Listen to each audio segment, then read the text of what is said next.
Hello and welcome to this bonus episode of the Christian Reeve Podcast. Career, dreams and ambitions, huh? This feels like a slap in the face from the universe. Things are not good for me right now at all. I'm not in a good headspace. At all. I'm physically not in a good place either. I'm trying all that I can to survive. Things just keep getting worse. And you might be surprised to hear that, considering, what's going on in my life. 300 episodes of a podcast and an album out, surely I should be over the moon, right? I should be. Things should be good. In despite of those things, unfortunately, we're not in a good place. And I suppose the biggest problem is that I'm not taken seriously, seemingly by anyone. It's very rare that people take me seriously or, actually like what I do, except for you lovely, wonderful people. Were it not for you, I think I would have given up a long time ago, and I've said that previously as well, so it's nothing new, but still, I think it's important to reiterate that. I've always said that I can't hide my feelings, and since this topic is about career dreams and ambitions, I can't sit here and pretend like I'm achieving them. Like things are going my way. Things are not going my way. Things have not been going my way since day one. I'm the type of person who keeps trying despite failure all the time. And maybe I'm fucking crazy for doing that. Maybe I'm the world's biggest idiot for chasing his dreams. And always being rejected and always being the afterthought or not wanted or whatever. And this is not pity party, by the way. I don't want you to feel sorry for me. I don't want there to be any issue here. I call it like I see it.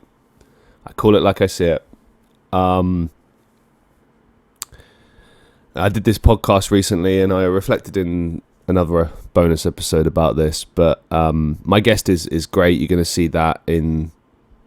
I don't know when, actually. It'll be on episode 306 or 307 of the podcast. So look out for that when it eventually hits.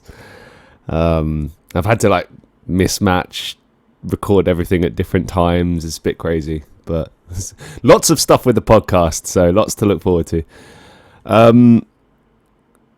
Basically, he said not everyone achieves their dreams. Not everyone's supposed to.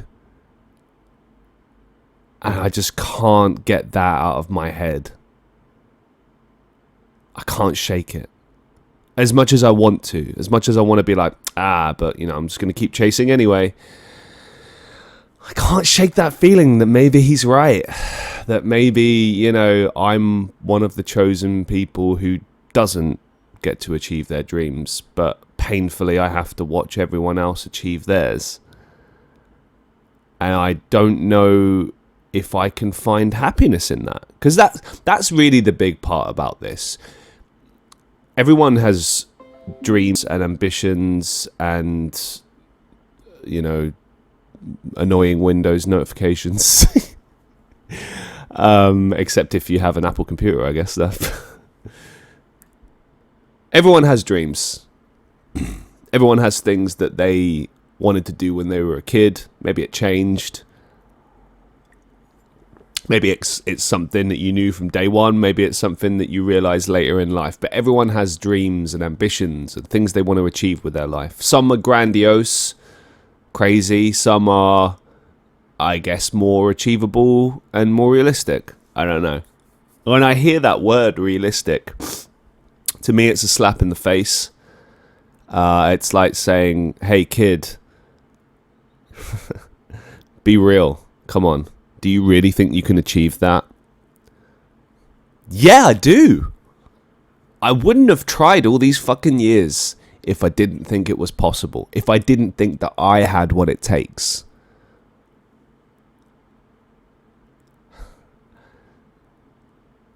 I fucking believe in myself. I know I have something special, and I'm tired of the world ignoring me and treating me like I don't. It all comes from hard work. It all comes from belief and perseverance and pushing yourself and never, ever fucking giving up. I'm never going to give up because I'm not going to give up in myself. Because if I give up with myself, then I don't want to be here anymore. I don't want to live anymore. And that's going to sound crazy to some people, and maybe even concerning, but that's who I am, man. I need to have a reason to live, to keep going, to keep pushing. I can't have gone through all of this shit in my life for it to culminate in nothing. Because that would mean that it was all for nothing. And I'm not willing to accept that. I can't accept that. That's the real problem. I can't do contentment. I've been there, I've done it. I can't do regular jobs. I've been there, I've done them. I still do them, and I hate them. I hate every fucking second of them. But when I do this, when I do podcasts, when I do content creation, when I get on a stage and I sing, when I act, I feel alive. I feel like it's what I was born to do, what I'm supposed to be doing. For a flutter of a moment, I actually feel like I'm worth something.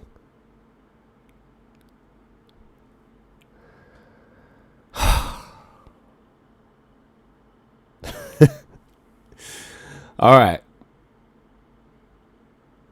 Let's have a good show. Come on, let's do this. Question number 1. 25 questions about career, dreams, and ambitions. What was your dream job as a kid, and how different is it from what you do now? Fucking hell. Oh, do you know, this is hard. This is really hard. But I'm going to do it. I'm going to persevere. I don't know if I had a dream job as a kid. I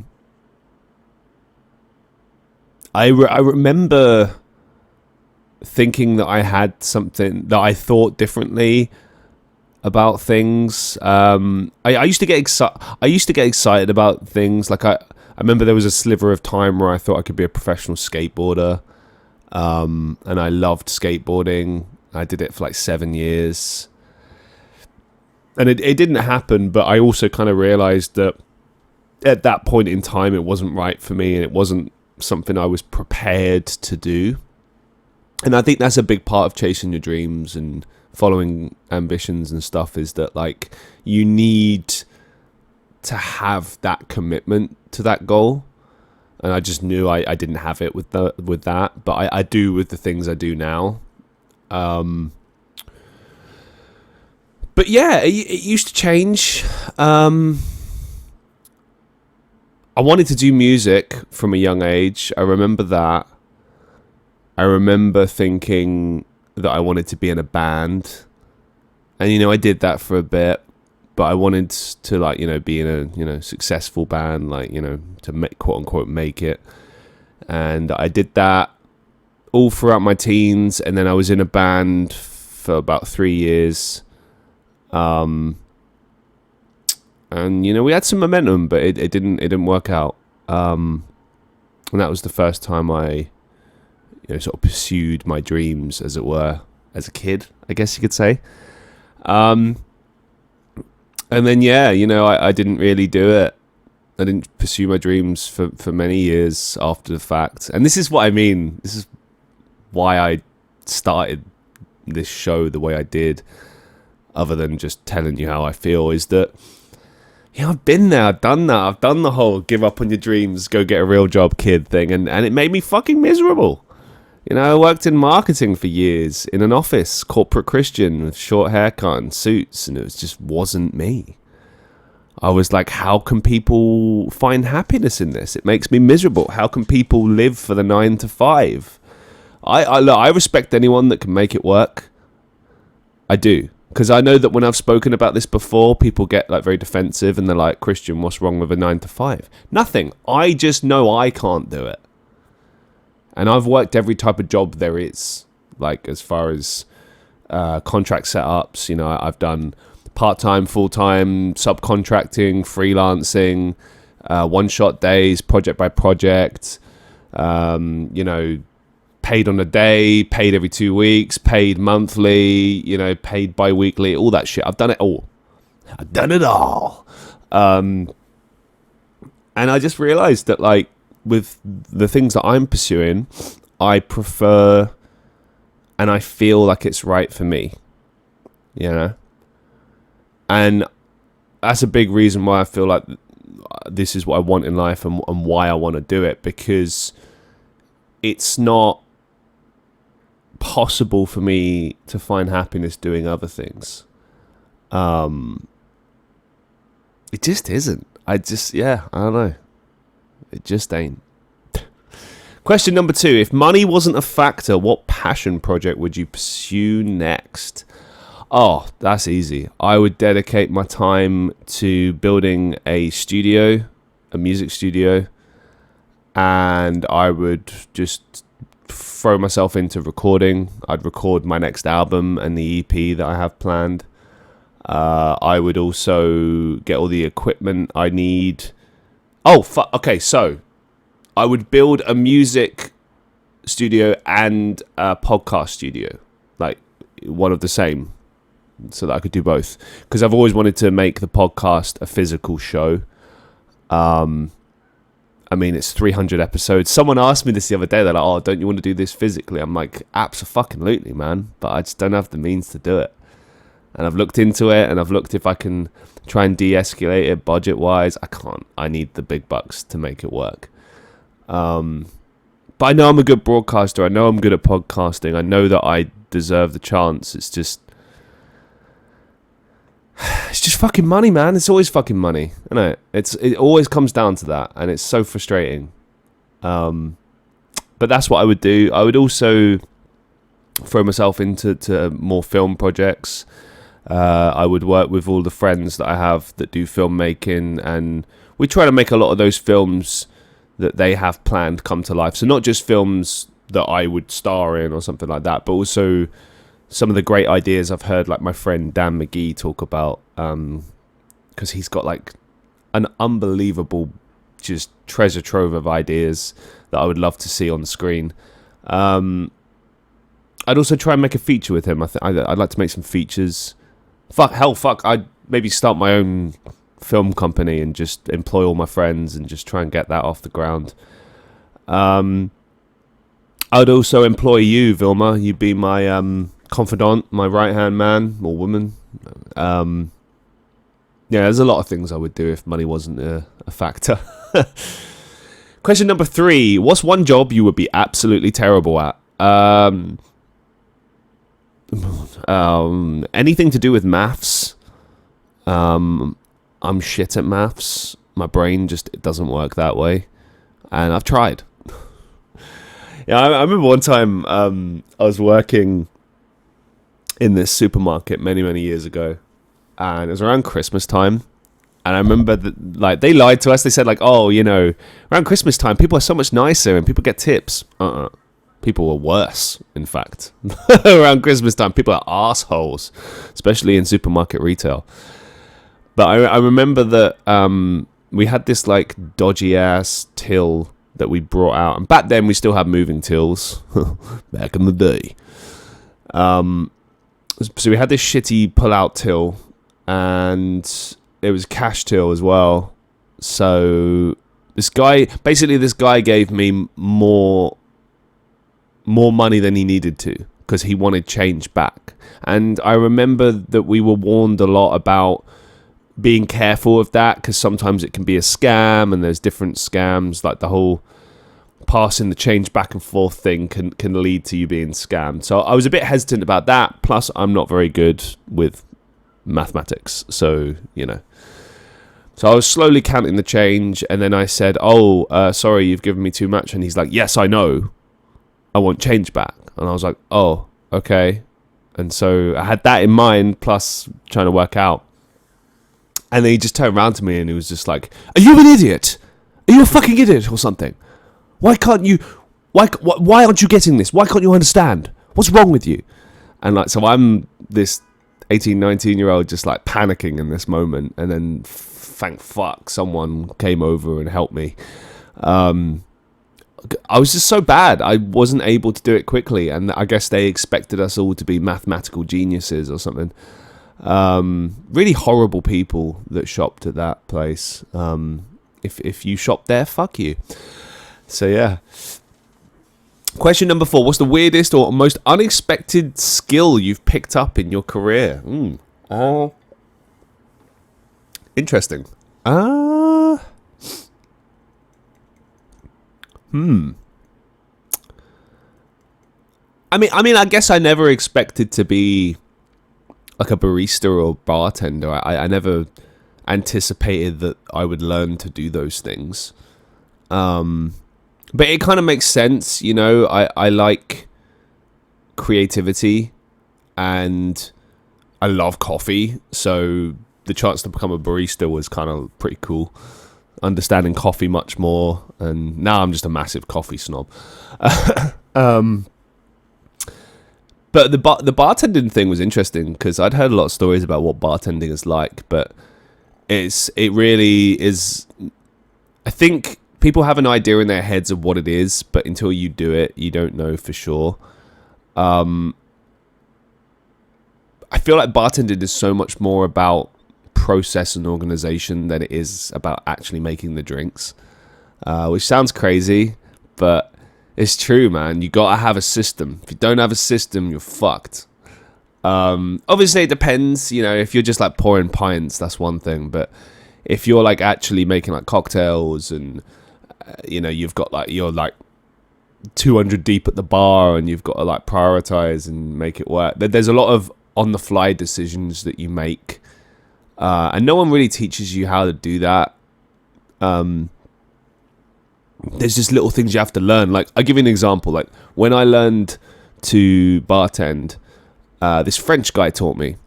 I was working in a hotel at the time, and this guy had worked like all around the world. He was like a career bartender. He took it very seriously. But I really liked him. He was really passionate about what he did. He took it very seriously, and he worked hard. And I could tell that, you know, while it's not like what I wanted to do in life, I could tell that he respected me and that he thought that I was worth teaching. So he did. And I remember one time it was really busy behind the bar and I was worrying, and he was just not perturbed at all. Like, he was not bothered. He wasn't even looking at the customers. That sounds bad, but just wait a minute. So I'm panicking. I'm facing the customers, to be clear. And he turns to me and he goes, "What's the problem?" I can't do an accent, French accent, but he's like, "What is the problem?" I was like, there's so many orders, I don't know what to do. And he's like, "What's what I do?" He looks up, and there's like 200-300 people in the general lobby area, but there's a good like 10 people waiting at the bar, all of them staring at me. And now they're looking at him, and he's like, "Hello, I'll be with you after you, and you after you, and you after you, okay?" And they all just looked at him and went, "Okay," and then looked down at their phones, and he just turned to me and just said, "I just put us 20 minutes. And it was in that moment that I realized, like,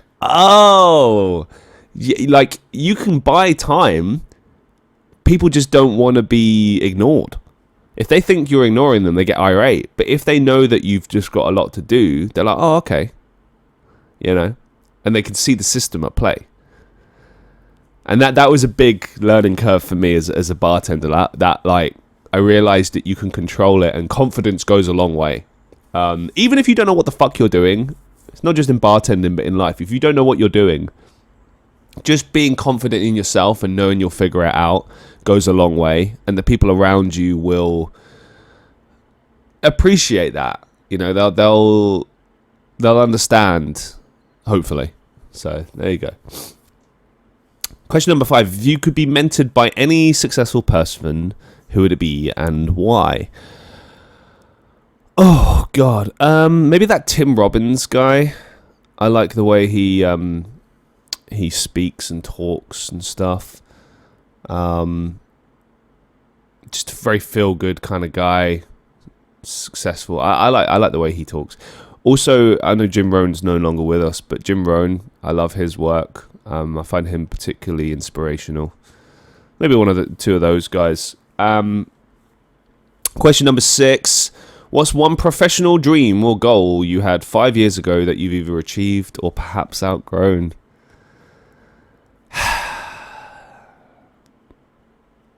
Can I skip questions? I'm still pursuing the same dreams and goals. I'm never going to outgrow them. I don't think that's possible. At least for me, anyway.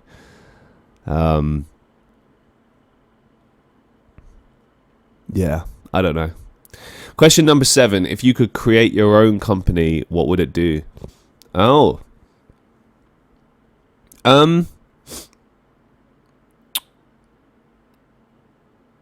I would... Ooh.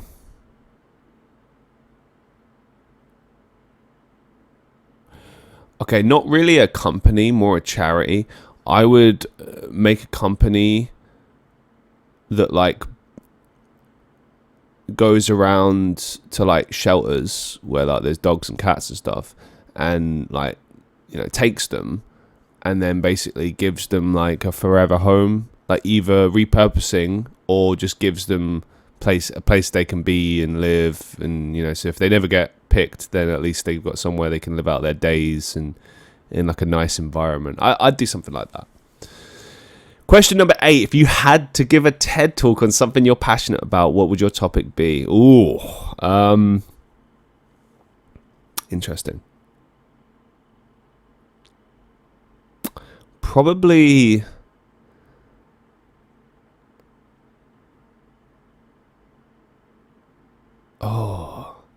Maybe like the art of like throwing yourself into life and where that can lead you and what it can give you. Because I can tell you this, like, life hasn't gone the way I want it to, but I've done a lot of things that I never would have dreamed of doing and had a lot of experiences I never would have considered that I would have.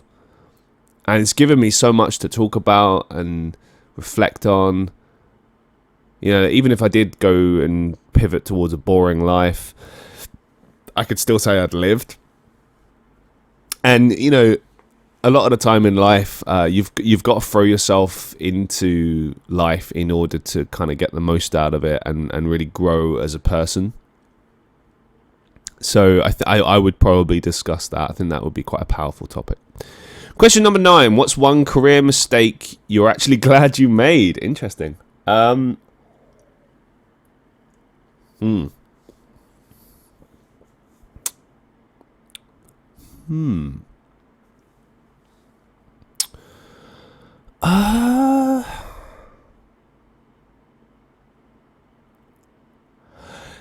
of them. Anytime I've ever fucked up in a job, it's taught me something. You know, I've been fired from jobs. I've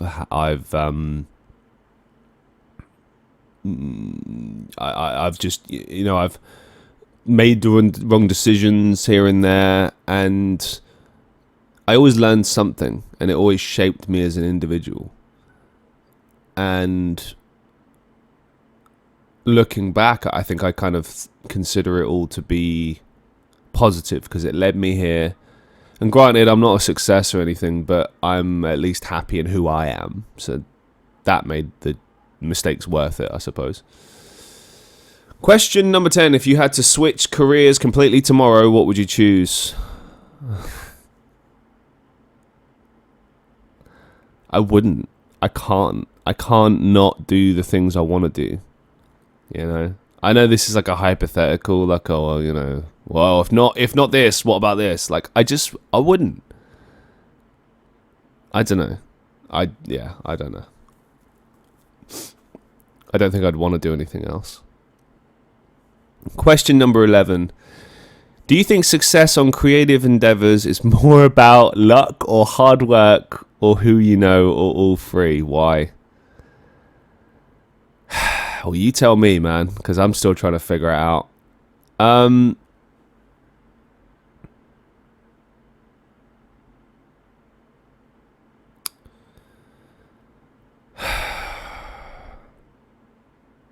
At this point, I'm more inclined to say it's about who you know and luck, because I've been busting my ass for more years than I care to mention, and it's not led me anywhere.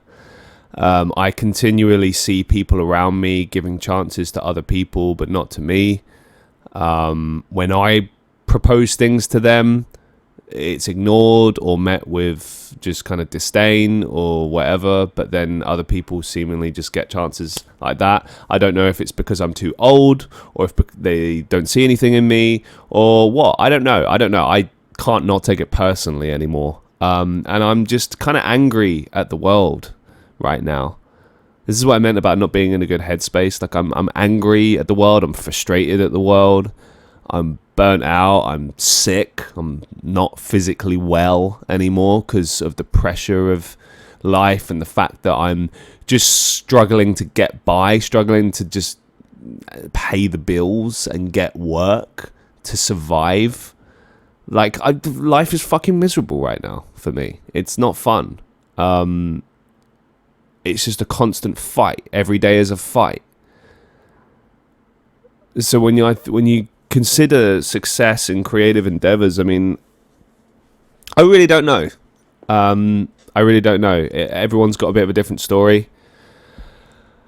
But I'll tell you this: if I ever make it, I'll give you the answer from my perspective, at least. So that's something. Question number 12. What's one habit or mindset shift that helped you get closer to your goals? I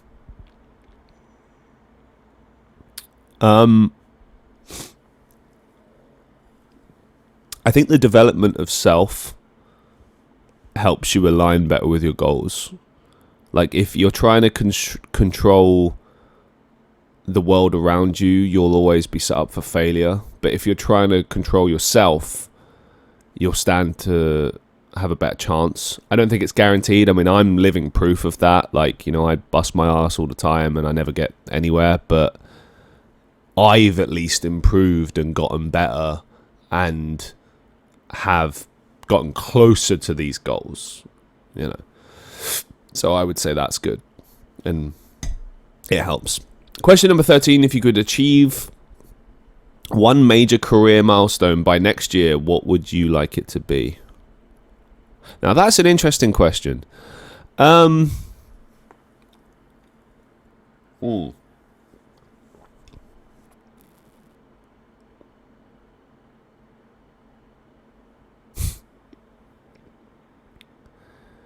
Just success in at least one of the fields. I mean, it blows my mind that I'm pursuing acting, music, podcasts, content creation, and not one of those fucking things is working out. Like, that's crazy. That is crazy. 300 fucking episodes of podcasts, man. 300. And you're telling me it's not worth sponsoring or giving a chance to? I've been gigging and writing music and performing since the age of 11 years old. Like, I've been, writing music since then. I've been performing since the age of like 17, 16, something like that. I released a fucking album with three music videos and a behind the scenes documentary, and it's just gone nowhere. Acting, I've done television work, film work. I've been in big films, small films, short films. I've done voice acting. I've done all sorts of shit, and just nowhere. Nothing. And the crazy part as well, to add to that, is that so many people have the same story as well. I knew this going in. I knew it would be difficult. I knew I didn't really stand a chance, but I don't know, man. It's never really been about probability or chances or anything. It's always just been about doing what feels right for me. I guess I just want to make progress, just progress, just to know that I'm earning a living doing what I love rather than doing things I hate and struggling to just live. That would be the career milestone I'd want. Moving on. Question number 14. What's one piece of advice you would give someone just starting in your fields? Fucking hell. Wow, I don't know, man. Don't listen to me, because you'll probably fail. Fuck.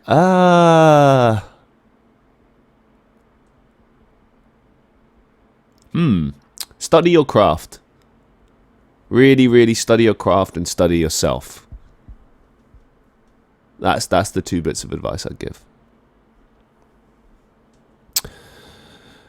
Question number 15. Have you ever had a moment where you wanted to quit everything? How did you handle it? Oh, you mean all the time, every fucking day? We'll have to get a fuck counter for how many times I've sworn or said the F word in this show. I do apologise. But it's expressive, man. You gotta swear sometimes. I can tell you this. Anytime I feel like quitting, the first thing that comes to mind is why? Where would that take you?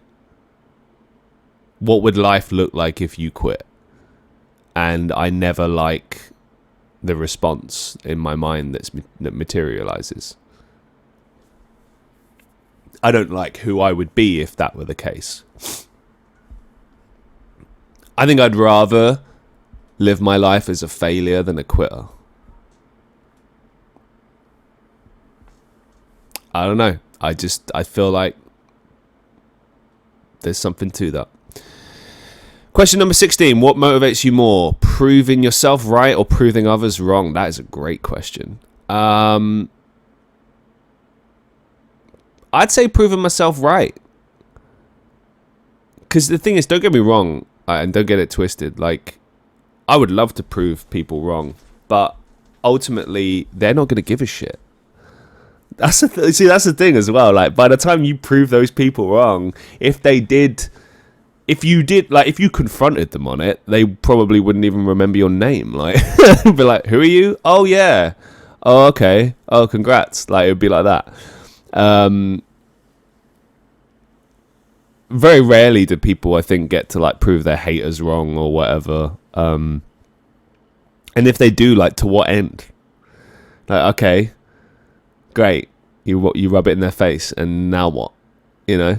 I think it's much more powerful to be able to prove yourself right and know that it was worth betting on yourself and believing in yourself. And that is kind of a twofold thing as well. By believing in yourself and never doubting yourself for a second, despite what all the haters said, that in turn is like a fuck you to them anyway. So it kind of works. Question number 17. If you could fast forward 10 years and see where you are, would you want to? Why or why not? Absolutely not. I don't know why anyone would want to. Because the problem is, if you fast forward 10 years and it's not what you want to see, where does that leave you now? I guess you could argue like, oh, you have to desperately run around and change things. But, yeah, I don't know. I always stand by the whole no one should know too much about their own future kind of thing. And I wouldn't want to fast forward 10 years and find that my future is miserable, you know? Because I think in that moment I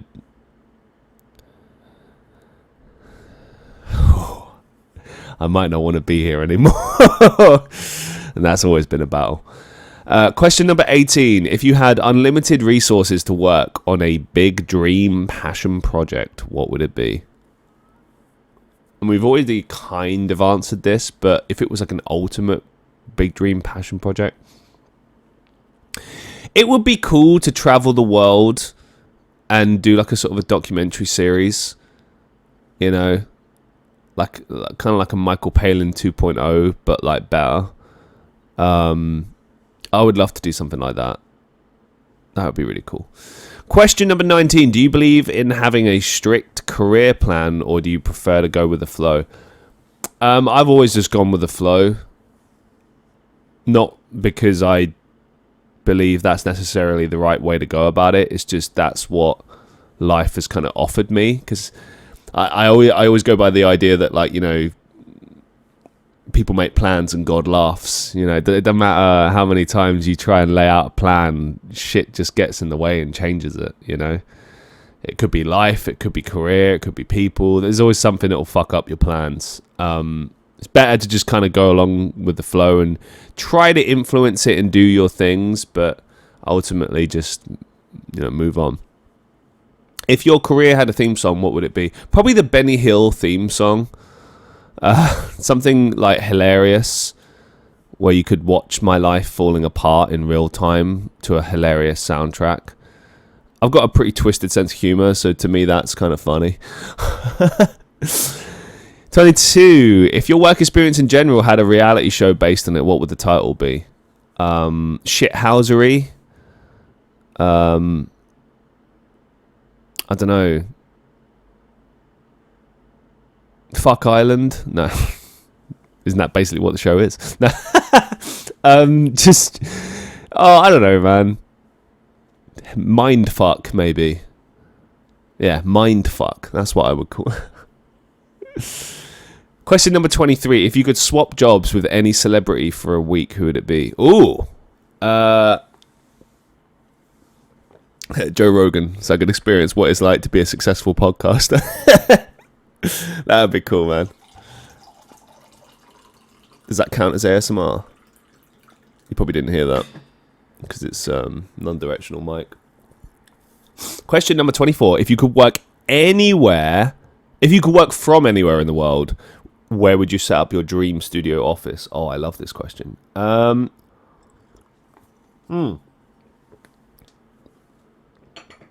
Probably somewhere in Europe. Maybe like Italy, Spain. Somewhere warm, somewhere with good internet, where I could like get away and not think about things pretty quickly. I think that would be pretty ideal. Question number 25. If your success depended on completing a wacky challenge, like a talent show, survival skills, or a trivia contest, which one would you choose? I guess I'd have to choose talent show, really, wouldn't I? And I'd just play like a song or do a skit. But I really wouldn't want to. I hate talent shows. I think they're deplorable. Also because they're not about finding talent and they're just about entertainment. But that's what I would go for. Thank you very much for watching and listening. And I hope you'll consider checking out the 300th episode when it drops. Thank you so much. Goodbye.